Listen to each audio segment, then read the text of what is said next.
लक्ष्मी राजवाड़े वही औरत है जो कुछ दिन पहले अपने ड्राइवर को दिल्ली में छोड़ करके आ गई थी, उसके साथ दारू पी के बदतमीजी किया बोल के। राम कुमार टोप्पो का तो दिल जो है पत्थर का है, उसको लोगों का दर्द तो समझ में आता नहीं है। लेकिन क्या महिला एवं बाल विकास मंत्री का भी दिमाग घुटने में चला गया है क्या?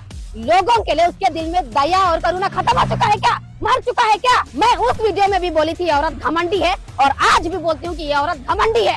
नमस्कार, जय जवाहर। संगवारी हो आकांक्षा टोप्पो अरेस्ट हो चुके हैं। जी हाँ, सोशल मीडिया इन्फ्लुएंसर है आकांक्षा टोप्पो है, वो है बुरी तरह से फंस चुके हैं। सीतापुर पुलिस वाले उनमला अरेस्ट करी छे काबर की मंत्री लक्ष्मी राजवाड़े ऊपर वह अभद्र टिप्पणी करे छे और एकर से पहले भी वहाँ के क्षेत्रीय विधायक ओकर ऊपर भी वीडियो में आप मन देखे हो अभद्र टिप्पणी करे गिरी से, लेकिन ये दरी थोड़ा सा ज्यादा बुरा फंस चुके हैं। ओकर वीडियो मन में थोड़ा सा रथे की सरकार के जो खामी थे मतलब बताए जाते हैं, लेकिन ये दरी कुछ ज्यादा ही बोले जा सकन कि अभद्र टिप्पणी कर दे रही से, मतलब जो वर्ड जो शब्द यूज नहीं करना वो शब्द मतलब यूज कर दे रही से तेकर से ओला सीतापुर पुलिस वाले मन अरेस्ट कर दे हैं। व्यक्ति के खिलाफ यहाँ इसमें इस तरह की अपमानवादी क्यों करते हैं?